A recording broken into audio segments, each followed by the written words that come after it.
aslu kulli ma'siyatin wa syahwatin wa ghaflah ar-ridha 'anil nafs. Ini udah pernah kita bahas di luar. Pokok asal daripada segala maksiat itu terjemahan aslinya kedurhakaan. Beda dengan dosa. Dosa itu lebih spesifik. Kalau maksiat ini lebih umum. Semua kedurhakaan disebut maksiat. Wa syahwatin, syahwat yang rendah. Wa ghaflatin, dan kelalaian. Apa sebab dari tiga ini? Jadi ada tiga nih. Tiga yang negatif. Maksiat, syahwat, ghaflah. Ini tempatnya di mana aja ya? Maksiat itu setan. Kalau syahwat, nafs, jiwa. Kalau ghaflah, kolbu. Kalau ruh gak pernah lupa. Ruh itu gak ada aib sama sekali. Ruh itu dengan Allah sangat dekat sekali. Jadi aqrabu ilallah, sangat dekat. Maka hakikat insan itu ruhnya. Wa laqad khalaqnal insana wa nahnu aqrabu ilaihi min hablil warid. Sungguh kami ciptakan manusia. Al-insan itu beda dengan bashar. Bashar itu sisi manusiawi, sedangkan hakikatul insan ruhnya. Kami kepada ruhnya lebih dekat daripada urat nadinya. Itu surat Qaf. Silakan dibaca. Dulu favorit kami kalau isya, sholat isya. Kalau sholatnya sama santri, bukan sama jamaah. Kalau sama jamaah pada kabur. 3 halaman soalnya. Surat Qaf itu 3 halaman, ya. Ya dulu ya. Itu Masya Allah.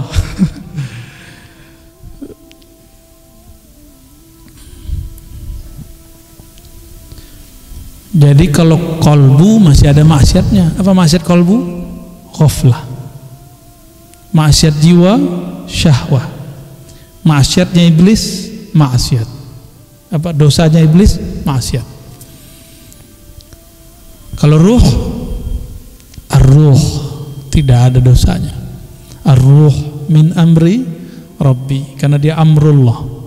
Kalau amrullah nggak ada, dia dijaga oleh Allah Subhanahu wa taala. Namun ruh kita ini terpenjara oleh 3 belenggu ini. Inilah 3 hijab yang membuat ruh kita tersiksa. Ini yang membuat dia nggak bisa ngelihat jalan pulang. Antum nggak bisa jalan pulang ke akhirat karena 3 ini.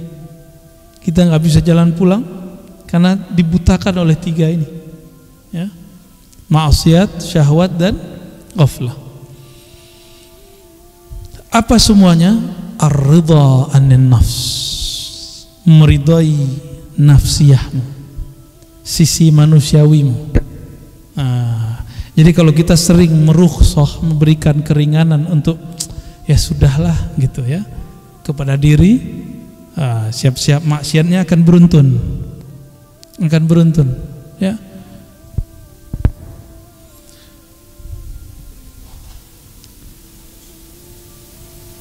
Kalau orang awam maksiatnya zahir.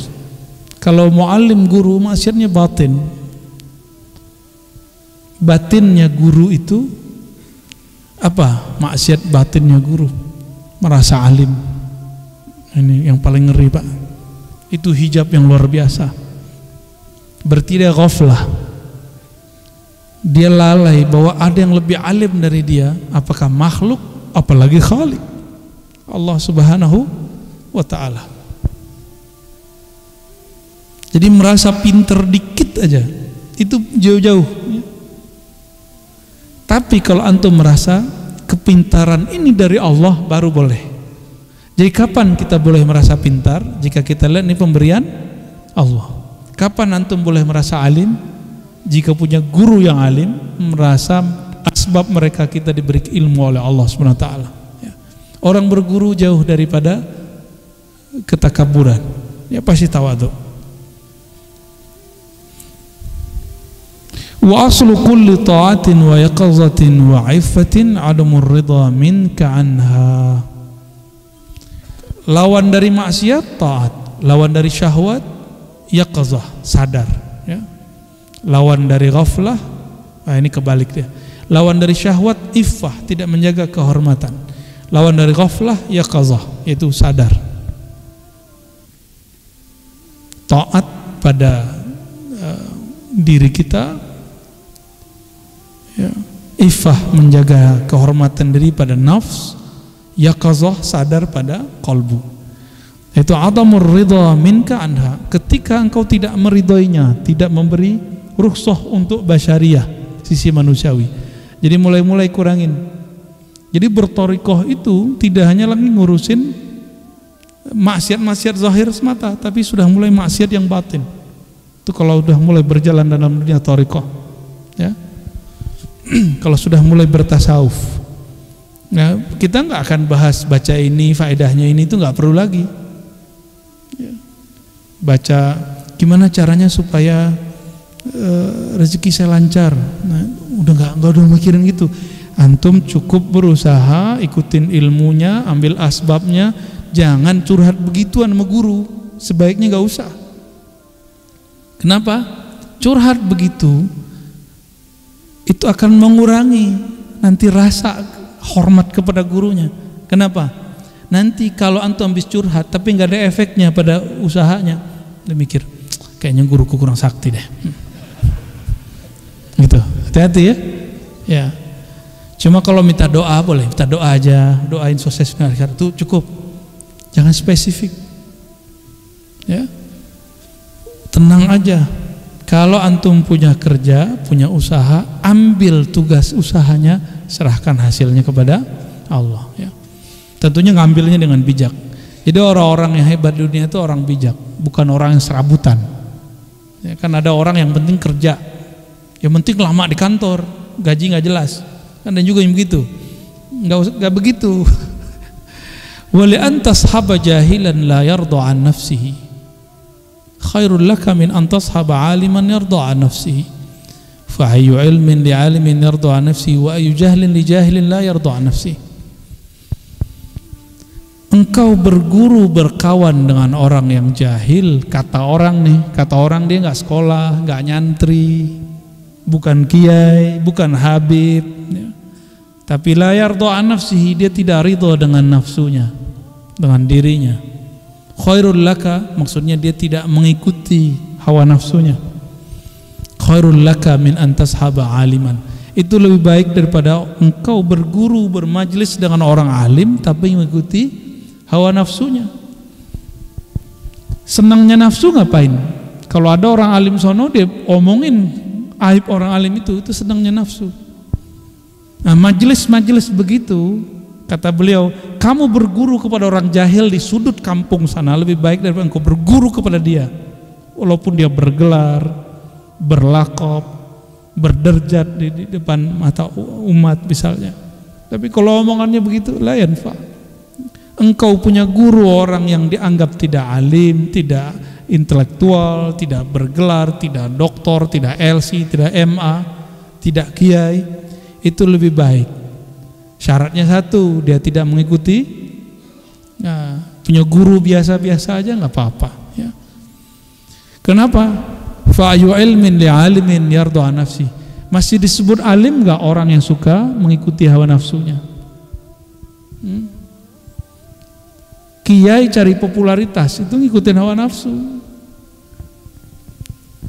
Kiai emosional mulu, itu hawa nafsu. Murid kalau marah-marah, guru kalau marah-marah, muridnya gimana?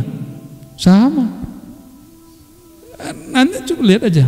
Guru nih suka marah-marah, muridnya marah-marah kerjaannya. Gurunya suka zikir, muridnya suka zikir. Gurunya suka ngaji, muridnya nanti suka ngaji. Begitulah terus. Karena guru itu orang tua, dicontoh oleh muridnya. Jadi berhati-hati cari guru, ya.